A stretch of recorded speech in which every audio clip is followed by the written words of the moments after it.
adik-adik, berjumpa lagi dengan saya Maurisia Putri Permatasari dalam kelas Customer Service Management. Pada pertemuan kali ini kita akan membahas mengenai electronic word of mouth. Yang sering kita dengar kalau di offline adalah informasi dari mulut ke mulut. Nah, electronic word of mouth atau EWOM, biasa kita singkat seperti itu, merupakan sumber informasi penting untuk pengambilan keputusan konsumen. Karena seperti yang adik-adik tahu bahwa informasi atau perkataan dari mulut ke mulut biasanya akan lebih dipercaya seseorang ketika dia mendengarkan testimoni atau ingin mengetahui bagaimana suatu produk bekerja atau suatu layanan diberikan. Nah, EWOM ini juga merupakan komunikasi informal yang dilakukan pelanggan melalui media elektronik mengenai kepemilikan akan suatu barang atau pengalaman saat mengalami pelayanan, lalu penggunaan suatu barang, dan juga karakteristik barang atau jasa, bahkan pemasarnya atau orang yang melakukan pelayanan jasa tersebut. Nah, pelanggan yang lebih dulu memiliki pengalaman, dia akan menceritakannya di media sosial maupun media online lainnya. Itu yang kita sebut dengan EWOM. Jadi, apa yang mereka alami akan mereka ceritakan di media sosial. Jika dulu kita mengenal istilah pembicaraan dari mulut ke mulut, biasanya satu orang akan berkomunikasi dengan orang yang lain, maka yang tahu hanyalah orang yang diajak berbicara. Berbeda dengan EWOM, kalau untuk EWOM, sekali orang menulis testimoni atau EWOM di media sosial atau media online lain, otomatis bisa ribuan bahkan jutaan orang yang akan mengetahuinya. Karena tentu saja seperti di pertemuan kita sebelumnya, media online atau media sosial ini sekarang tidak bisa dihindari. Artinya hampir semua orang memiliki media sosial dan menggunakan media sosial itu untuk beraktivitas. Nah, sehingga kita harus berhati-hati dalam mengelola EWOM ini supaya EWOM yang dihasilkan di media sosial maupun media online bisa bermanfaat untuk perkembangan bisnis atau usaha kita. Internet memungkinkan pelanggan untuk mendapatkan informasi dan opini dari orang bahkan yang tidak dikenal dari seluruh dunia, terlepas dari kendala bahasa dan budaya. Setidaknya mereka bisa mendapatkan informasi yang lebih banyak dan lebih luas, bahkan dari orang yang tidak dikenal. Itulah mengapa pengelolaan EWOM menjadi sangat penting. Nah, pelanggan bisa menggunakan EWOM atau sengaja mencari testimoni atau cerita dari pelanggan lain yang sudah mengalami lebih dulu untuk membandingkan kesenjangan antara apa yang mereka inginkan dengan apa yang mereka dapatkan. Jadi misalkan ketika kita sudah memiliki suatu produk lalu kita ternyata tidak puas atau tidak sesuai dengan yang kita harapkan, otomatis kita akan mencari di media sosial atau di media online yang lain bagaimana orang lain menggunakannya atau bagaimana pengalaman orang lain dalam penggunaan. Atau jika kita mengalami suatu jasa, bagaimana orang lain juga menggunakan jasa yang sama, seperti apa yang diperoleh oleh orang lain. Nah, EWOM ini dapat dilakukan oleh siapapun, karena sekali lagi kita tidak bisa mengendalikan penggunaan media sosial atau media online yang lain, sehingga bisa menimbulkan overclaim atau justru bisa menjatuhkan kredibilitas. Overclaim itu biasanya dilakukan misalnya kalau kita memiliki strategi marketing dengan memberikan EWOM di media sosial padahal kita merupakan pemasarnya sendiri dengan menggunakan akun lain. Nah, ini bisa menjadikan overclaim atau melebih-lebihkan apa yang kita dapatkan. Atau EWOM yang negatif justru bisa menjatuhkan kredibilitas karena sekali lagi pendapat seseorang itu sangat tergantung dengan persepsinya maupun harapannya. Jadi bisa jadi baik di mata orang lain, tapi belum tentu baik juga di mata orang yang satunya. Tantangan EWOM ini tentu saja ada beberapa, tapi meskipun EWOM ini bisa berkembang dengan sangat pesat dan sangat cepat, ketepatan informasinya masih dipertanyakan. Karena sekali lagi pengguna media sosial itu tidak dapat kita kendalikan.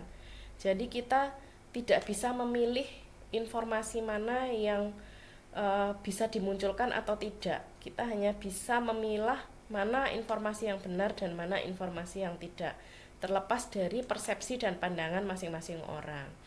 Nah, bisa terjadi ledakan informasi karena pendapat seseorang tidak bisa dikendalikan. Artinya kita tidak bisa mengatur seberapa banyak orang akan menyampaikan pendapatnya. Selain itu, aliran informasi yang tersedia juga tidak bisa kita kontrol. Artinya, mau seberapa baik atau seberapa buruk pelanggan berbicara mengenai produk dan jasa kita, maka yang bisa kita lakukan adalah memberikan feedback yang baik supaya IWOM ini bisa kita kendalikan di masa yang mendatang. Nah, selain itu juga berpotensi menimbulkan bias, karena memang pengalaman seseorang bisa jadi akan berbeda dengan pengalaman orang lain dengan persepsi yang berbeda. Selain tergantung dari kepribadian, juga tergantung dari harapan masing-masing orang. Bisa jadi saya mengalami pengalaman menunggu yang tidak menyenangkan karena memang saya tidak suka menunggu, dibandingkan dengan teman saya, dia lebih suka menunggu karena dia bisa melakukan hal lain, atau dia menganggap menunggu itu menyenangkan karena berarti produk atau jasanya disiapkan dengan baik. Ini yang bisa menimbulkan bias pada IWOM. Nah, untuk mengelola IWOM, maka kita perlu mempertanyakan beberapa hal. Apakah saya perlu merespon pada pendapat customer online atau tidak perlu ditanggapi? Nah, jika saya perlu menanggapi, bagaimana seharusnya saya merespon pernyataan pelanggan tersebut? Tanggapan secara personal cenderung lebih mendapatkan keterikatan kepada pelanggan yang lebih besar. Artinya ketika kita menanggapi secara personal, pelanggan akan merasa diperhatikan. Jadi dia merasa apa yang dia sampaikan itu kita tanggapi dengan serius karena kita memberikan tanggapan secara personal. Nah, kita juga bisa membuat sebuah trik atau tips atau mungkin sesuatu yang menarik sehingga mendorong pelanggan untuk menyebarkan IWOM yang positif. Pelayanan yang baik, perlakuan yang baik, dan juga tanggapan yang baik di media sosial otomatis akan mendorong seseorang atau pelanggan ataupun pengguna media sosial untuk menyebarkan IWOM yang positif. Sebaliknya, jika kita tidak menangani dengan baik, maka IWOM yang akan disampaikan pun akan bersifat negatif.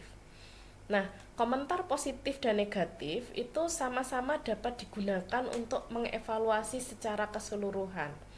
Komentar positif pada media sosial bisa kita gunakan untuk mengukur kinerja kita. Beberapa hal yang kita sampaikan ternyata sudah memenuhi ekspektasi pelanggan, atau SOP yang kita jalankan ternyata sudah sesuai dengan maksud dan tujuan pelanggan. Sebaliknya, negatif komen atau komentar negatif juga bisa digunakan untuk melakukan evaluasi. Apa saja hal yang masih kurang dalam produk kita, atau apa yang masih kurang dalam layanan kita, dan perbaikan di mana saja yang harus kita lakukan. IWOM negatif ini justru bisa menjadi umpan balik yang baik untuk pengembangan kita jika kita bisa menyesuaikan diri dan juga menempatkan komentar negatif tadi untuk maju atau untuk memperbaiki ke arah yang lebih positif. Nah, pertimbangan-pertimbangan untuk strategi IWOM ini bagi pengelola bisnis perlu dilakukan dengan pertimbangan berbagai sumber IWOM, seperti misalnya apakah IWOM tersebut muncul dari kepuasan atau ketidakpuasan konsumen, atau muncul dari pendapat ahli, atau bahkan dari pemeriksa dari pusat. Sebagai contoh misalnya IWOM positif yang dilakukan pelanggan itu muncul dari kepuasan dia setelah mengkonsumsi produk kita, atau bisa jadi review positif dilakukan oleh seorang ahli yang mereview produk kita. Misalnya ketika kita menjual makanan di restoran yang baik, lalu kita kedatangan chef atau kritikus makanan, maka komentar yang disajikan oleh pelanggan kita tersebut merupakan komentar ahli atau pendapat ahli yang bisa kita pertimbangkan juga untuk perbaikan dari kualitas bisnis kita. Atau bisa jadi IWOM yang disajikan oleh pelanggan adalah pemeriksa dari pusat. Misalnya jika kita membangun bisnis franchise sehingga kita punya masukan dari pusat yang menangani bisnis kita. Beberapa pertimbangan yang bisa dilakukan, yang pertama adalah prioritaskan mana yang akan difokuskan dan dianalisis. Tentu saja akan banyak IWOM yang masuk, kita perlu memilah mana yang akan kita fokuskan, mana yang akan kita tangani, dan mana yang akan kita analisis, supaya kita tidak terlalu banyak mengurusi hal-hal yang tidak penting yang tidak akan mempengaruhi bagaimana bisnis kita berjalan nantinya. Lalu setelah kita memfokuskan pada beberapa IWOM yang akan kita tangani, tentu saja kita perlu mengumpulkan data dan juga menggunakan alat untuk menganalisis. Misalnya dengan penyebaran form kepada pelanggan yang pernah melakukan IWOM negatif, kita perlu menggali apa saja yang menyebabkan mereka menuliskan itu. Dari data tersebut kita bisa olah atau analisis untuk mendapatkan data yang komprehensif. Atau bisa juga dengan melakukan wawancara, membutuhkan testimoni dari pelanggan kita yang ternyata sudah merasakan kepuasan. Artinya kita bisa mendapatkan faktor-faktor apa yang menyebabkan konsumen itu puas, sehingga kita bisa memperbaiki atau bahkan mengatur strategi yang lain supaya konsumen bisa merasa lebih puas lagi. Nah, tentukan dulu strategi untuk menanggapi, apakah akan ditanggapi secara langsung ataukah ditunda dulu sampai data-data yang dikumpulkan selesai supaya bisa menanggapi dengan lebih baik. Selain itu, IWOM bisa digunakan sebagai senjata pemasaran. Terkadang IWOM negatif justru bisa meningkatkan rating atau meningkatkan traffic di media sosial selama kita bisa menanganinya dengan baik. Nah, selain itu IWOM juga bisa kita gunakan untuk benchmarking. Artinya dari IWOM yang tertuju pada kompetitor-kompetitor kita bisa melihat bagaimana respon konsumen terhadap produk atau jasa yang serupa yang ditawarkan oleh kompetitor. Jadi memang akan banyak sisi negatif dari IWOM, tapi jika kita bisa mengelola IWOM dengan baik atau bisa memberikan strategi IWOM yang baik, maka IWOM tersebut bisa menjadi pertimbangan atau menjadi masukan dan juga strategi yang baik untuk bisnis kita ke depan. Sekian materi yang bisa saya sampaikan. Terima kasih sudah mendengarkan dan sampai jumpa di pertemuan selanjutnya.